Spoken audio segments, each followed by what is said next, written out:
দেখতে পাচ্ছেন এটা ইয়েলো ড্রাগন। ওই কী ভ্যারাইটি আমি জানি না, আমাদের ইয়েলো ড্রাগন এটা। তবে ইয়েলো ড্রাগনের ক্ষেত্রে আমরা যেটা দেখি, ফুল দাঁড়ায় না, মানে ফুল হলো কিন্তু সে ফুল থেকে ফল আসে না। তো এই ফুল এটা একটা এক্সপেরিমেন্ট করা। তো এটা মোটামুটি আমি আমার ক্ষেত্রে অনেকগুলো নষ্ট হয়ে গেছে গাছে, যতগুলো হয়েছিল ফুল অনেক ফুলই নষ্ট হয়েছে। তো সেক্ষেত্রে আমি কিছু এক্সপেরিমেন্ট কিছু দেখলাম, কিছু ইউটিউব ভিডিও বা মানে কয়েকটা জায়গায় যারা এই ইয়েলো ড্রাগন নিয়ে কাজ করে তাদের কয়েকটা এক্সপেরিমেন্ট দেখলাম।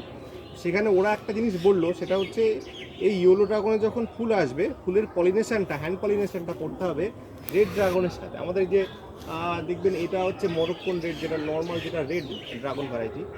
এই ড্রাগনের ভ্যারাইটি দেখতে পাচ্ছেন, এই ফল ধরে আছে। এইগুলো দেখবেন খুব একটা কিছু দরকার হয় না, খুব যত্ন লাগে না, এমনিতেই মোটামুটি হয়। তো এর ফুলের সঙ্গে এটার যে পলিপগুলো আছে, সেই পলিপগুলো দিয়ে এটার মধ্যে পলিনেশন করতে হবে ইয়েলোর সঙ্গে, তাহলে কিন্তু ফল দাঁড়াবে। আমার প্রায় 10টা ফল নষ্ট হয়েছে, আর 2টো মতো পেয়েছি। তো এটা করার পরে দেখলাম আর ফল নষ্ট হচ্ছে না, মানে ফলটা দাঁড়াচ্ছে। তো এই ক্ষেত্রে আপনাদের যদি এরকম ইয়েলো ড্রাগন থাকে বা অন্য ভ্যারাইটি থাকে, এই রেড ড্রাগনের যেগুলো পলিপ হয়, সেই পলিপগুলো নিয়ে আপনারা পলিনেশন করবে, দেখবেন সাকসেস রেট হবে 100%।